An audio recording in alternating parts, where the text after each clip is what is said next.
Effectivement, il y a ce grand plan qui est basé, alors on parle beaucoup des nodules, il y a 3 types de gisements, les sulfures hydrothermaux, qui sont schématiquement liés à des phénomènes de volcanisme sous-marin. C'est des petites cheminées, c'est ça? C'est des évents, voilà, c'est des évents volcaniques, ça se fait des petites cheminées, et puis vous avez en fait donc de l'eau qui circule dans la croûte océanique, ça remonte, ça se charge en métaux, ça remonte, en sortant du coup ça précipite, alors le gros du panache va être dispersé dans les eaux de mer, et puis il y a une partie qui va se redéposer sous forme de cheminée, tout à fait. Ça c'est les sulfures hydrothermaux. Vous avez les nodules que vous avez évoqués, donc là cette fois-ci on est dans des plaines abyssales très profondes, plusieurs milliers de mètres de profondeur, c'est plusieurs milliers de mètres aussi de profondeur pour les sulfures hydrothermaux. Et là, cette fois-ci, en fait, on est dans des zones où il y a très peu de sédimentation. Et donc, effectivement, vous aviez évoqué la dent de requin la dernière fois. En fait, effectivement, vous allez avoir ce qu'on appelle un nucléus. Et alors là, c'est un phénomène qui est d'une finesse, la géologie. Mais c'est incroyable, la géologie. En fait, la formation des nodules, c'est un phénomène extraordinaire. Je vais vous le raconter, vous allez croire que je vous mens tellement c'est incroyable. On est d'accord, vous êtes très en profondeur sur une plaine abyssale, donc vous avez de la vase et du sable et l'eau de mer, d'accord? Donc ce qui va se passer, en fait, c'est que vous allez avoir des phénomènes de concrétion d'oxyde de fer et d'oxyde de manganèse. Tout fin, tout fin, tout fin. Tout fin, quand je dis tout fin, c'est nanométrique. Donc nanométrique, c'est un millionième de millimètre. Voilà, donc c'est vraiment tout petit, c'est des tout petits grains d'oxyde de fer qui vont effectivement s'agréger les uns les autres. Et en fait, ces petits oxydes en fait, vont aspirer les métaux de l'eau de mer et de l'eau qui se trouve dans les sédiments du dessous, ce qu'on appelle l'eau de porosité. En fait, la vase et les sédiments, il y a de l'eau à l'intérieur, ce qu'on appelle l'eau de porosité. Et en fait, du coup, ça va aspirer ça. Et donc, le métal va être absorbé ou incorporé sur le petit oxyde de fer ou oxyde de manganèse. Alors, la raison pour laquelle je vous raconte cette histoire merveilleuse, c'est que ça va avoir des sacrées implications derrière. Et donc, les encroûtements, 3e type de gisement, donc nodules 1 à 12 cm, mise en place de ces petits phénomènes de concrétion, temps moyen, c'est quelques dizaines à quelques centaines de millimètres concrétionnés par million d'années. Ah bah. C'est bien ça. C'est bien. Voilà. Donc c'est pas tous les 4 matins qu'on va refaire des nodules. Et ensuite vous avez les encroûtements. C'est le même principe que les nodules. Sauf que là, on n'est pas sur une petite boule. En fait, on va se placer sur des fonds sous-marins, donc des zones de relief, des volcans, des choses comme ça, des reliefs. Et en fait, on va mettre en place une croûte similaire sur en fait les fonds marins. Donc c'est ce qu'on appelle les encroûtements. C'est la même composition globalement que c'est la même composition que les nodules. Mais comment on fait pour évaluer la densité, de quelle quantité on va pouvoir sortir? Eh bien, c'est très controversé. Je me suis posé la même question que vous, sauf que du coup, avec Systex, on a pris le temps de regarder dans le détail parce qu'on était assez... Alors effectivement, il y a peut-être un chiffre que vous avez peut-être en tête, notamment, c'est un chiffre qui est très donné, qui est très souvent fourni dans les presses françaises, quelles que soient les presses, toutes sortes, c'est 34 milliards de tonnes dans la zone de Clarion-Clipperton. Alors, je vais vous raconter du coup globalement, donc on est d'accord, c'est différents types de gisements. Alors, la zone de Clarion-Clipperton, en l'occurrence, alors, globalement, les gisements, on les trouve dans tous les océans. Océan Indien, océan Pacifique, océan Atlantique, globalement, on les trouve partout. Par contre, il est vrai que l'océan Pacifique est l'océan qui dispose des réserves les plus prometteuses. Voilà, donc pour l'instant, je vais le dire que comme ça, d'accord?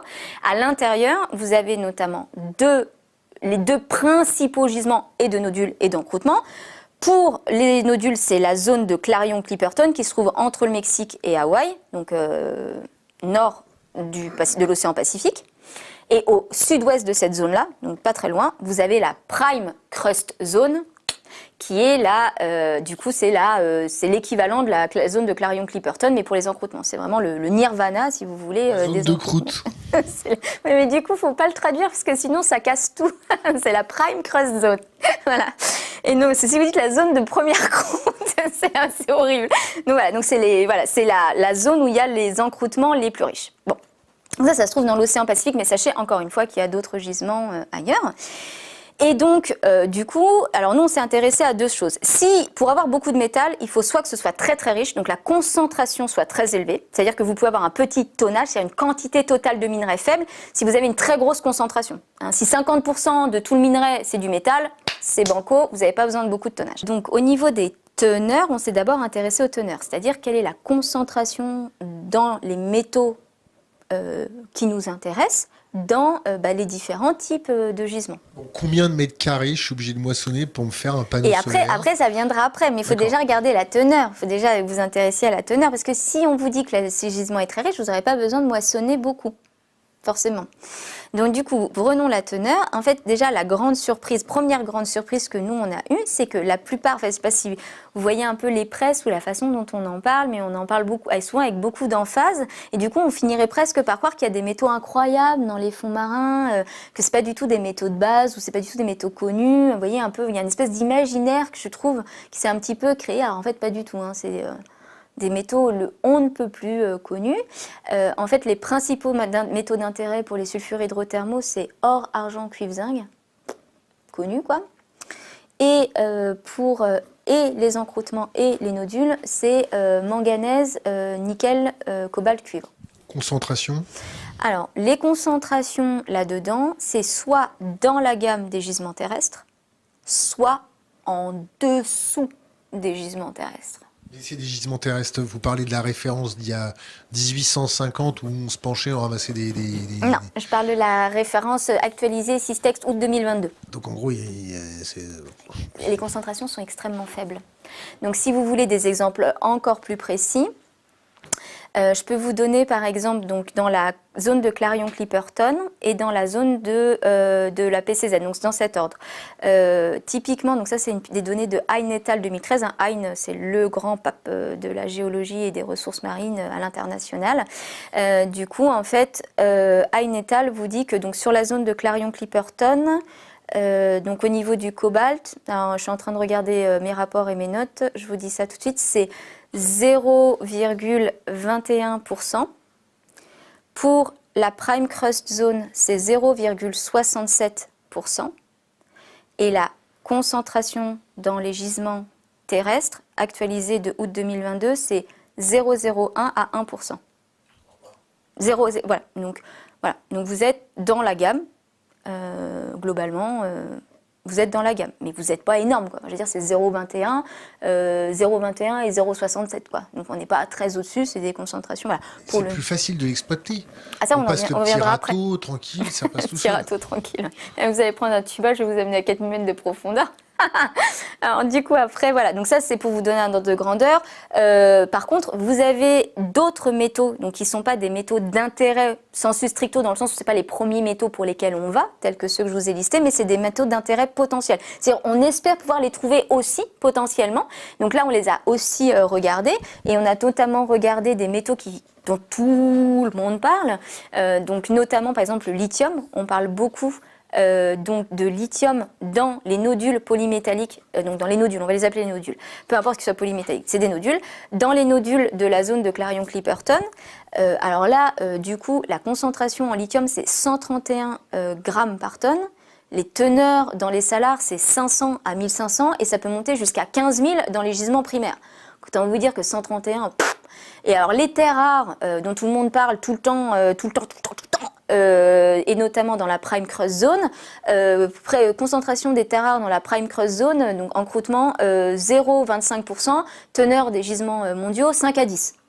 L'affaire est donc réglée, il n'y a pas d'intérêt à aller chercher le lithium et les terres rares dans cette affaire-là, l'affaire est donc réglée. Force est de constater que l'intérêt n'est pas au niveau de la teneur. Donc comme vous le disiez précédemment, on va donc du coup devoir compenser par une exploitation sur de grandes échelles, en fait des grandes quantités. Pourquoi je parle de grandes échelles tout de suite?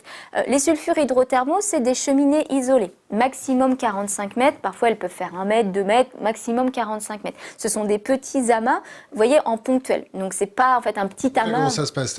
Moi, je vois la bouche qui crache de l'eau, là où il y a les petites crevettes et mes oui, les crevettes, oui, il y a des crevettes et des crabes exceptionnels qui ne se trouvent nulle part ailleurs dans le monde, sachez-le. Ils vont pas nous faire chier. Si, ils vont vous faire chier jusqu'au bout. Faites-moi confiance. Donc, on arrive, on prend sa petite maison, et voilà, c'est terminé. Et puis, ça se refait, non? Combien ça grandit comment? Alors les gisements les plus gros, ça c'est des données d'Ecoris 2014, annexe A de mémoire. Les gisements les plus gros, c'est plusieurs dizaines de milliers d'années pour les faire. Ça, c'est pour les sulfures hydrothermaux. Tant pis la crevette, quoi. C'est tant pis la crevette. Et comme je vous disais, tout à l'heure, on en parlait, hein, pour les nodules, c'est quelques millimètres à quelques centaines de millimètres par million d'années. Et s'agissant des encroûtements, on a un chiffre beaucoup plus précis, c'est 1 à 6 millimètres par million d'années. Et à la fin, du coup, vous avez donc une couche possible de nodules sur 12 cm, ou vous avez sinon une croûte sur des reliefs sous-marins qui va faire entre 1 mm et 260 mm, donc 26 cm. Donc vous voyez, c'est tout petit en fait. Donc que ce soit les cheminées qui elles peuvent effectivement être grandes mais qui sont plutôt disparates, vous voyez, que ce soit les nodules qui sont une couche de maximum 12 cm qu'il faut récupérer à 4000 mètres de profondeur, que ce soit les encroûtements qui sont sur des reliefs, des flancs de volcans, des monts, des machins qui se trouvent sur des effets serres et ça fait 26 cm, ça va être très très compliqué, effectivement. Ça ressemble à quoi une machine pour récolter tout ça? Alors, c'est pas la même méthode Alors, déjà, sur les trois, on va prendre les encroûtements. Les encroûtements, on ne sait pas faire.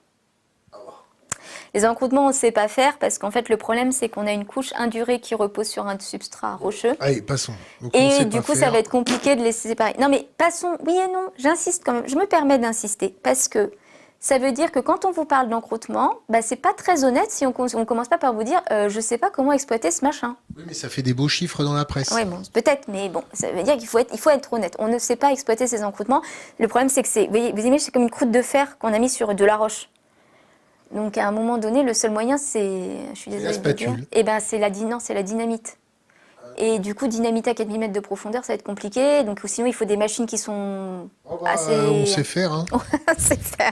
Donc, voilà. Donc, du coup, pour l'instant, si vous voulez, du coup, on va laisser les encroûtements de côté. Donc, après, vous avez donc, les sulfures hydrothermaux, en l'occurrence, du coup.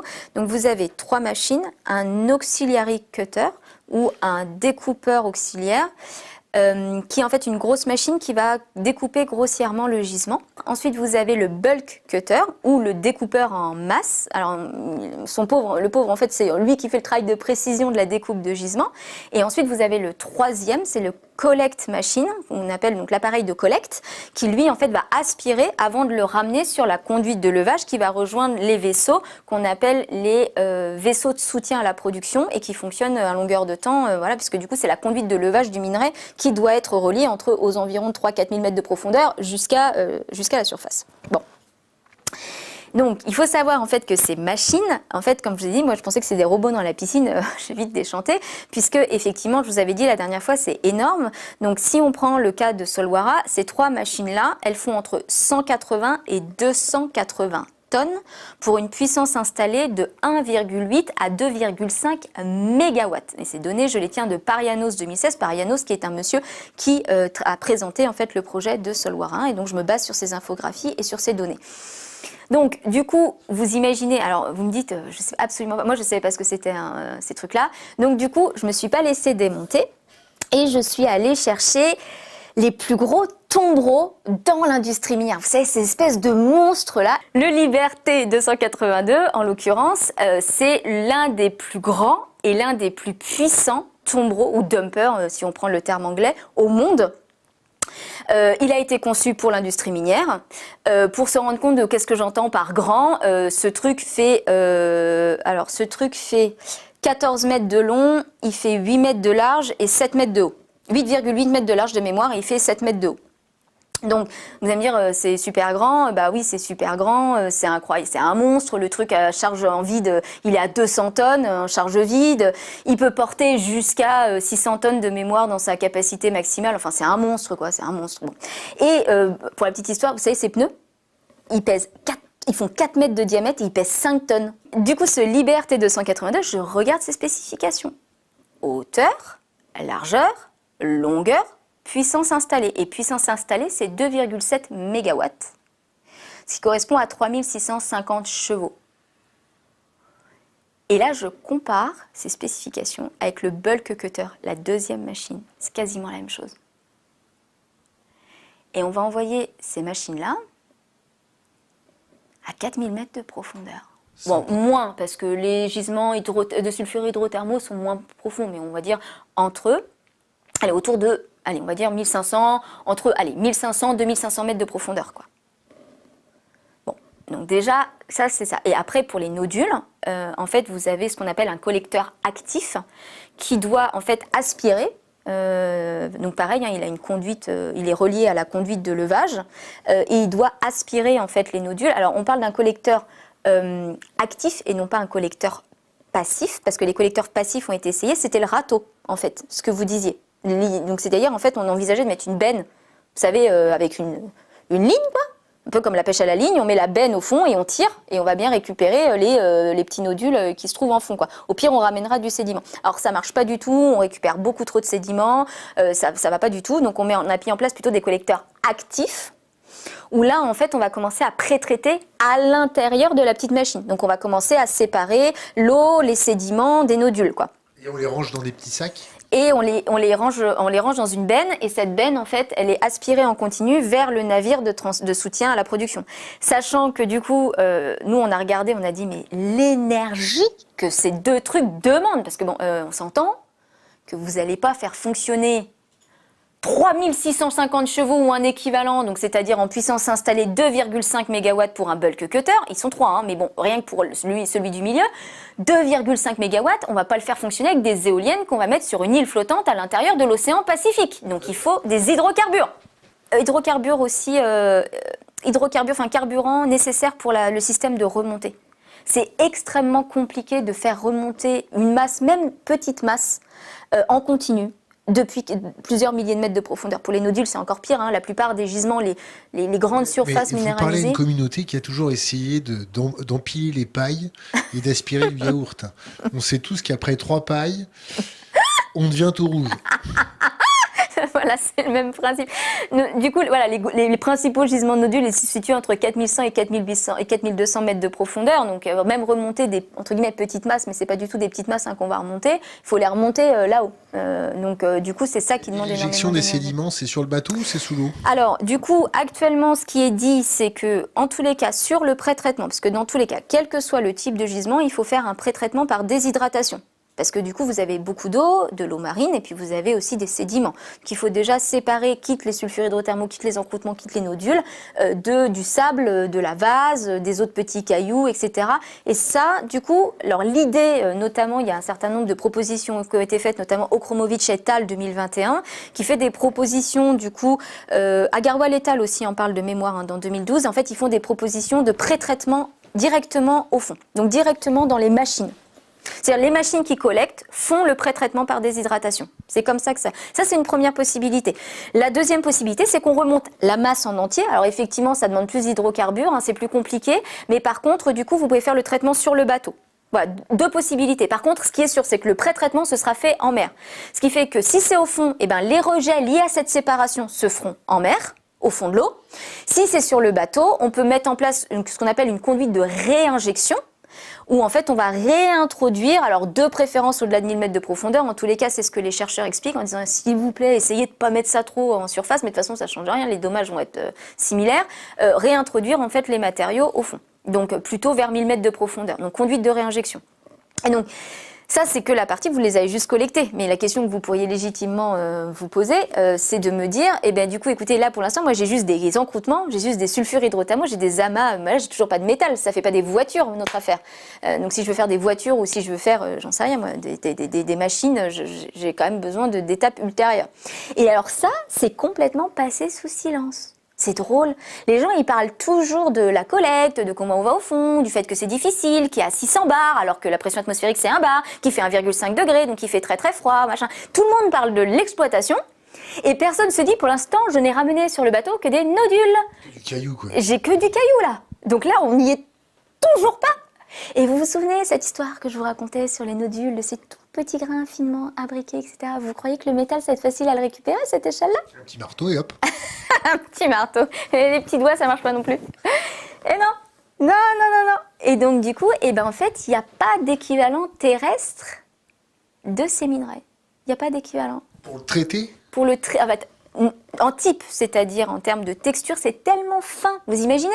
Vous imaginez, en fait, c'est des grains nanométriques, on a dit millionièmes de millimètre, qui sont collés les uns aux autres, finement imbriqués, et on a un adsorbé. Donc on a collé des métaux sous forme d'atomes ou de molécules. Donc en l'occurrence sous forme d'ions, c'est-à-dire des atomes ou des molécules chargées. C'est ça qui est à l'intérieur comme métal, c'est pour ça qu'on va dans les fonds marins. Quand moi j'ai découvert ça, mais j'ai dit mais qu'est-ce que c'est que cette imposture? J'ai vérifié plusieurs fois Hein et al. 2021, Hein et al. 2013, Hein et Okromovitch 2014, j'ai vérifié toutes mes publications, Okromovitch et al. 2021. Je dis mais c'est quand même une blague. Eh ben non. C'est pour ça qu'on va au fond.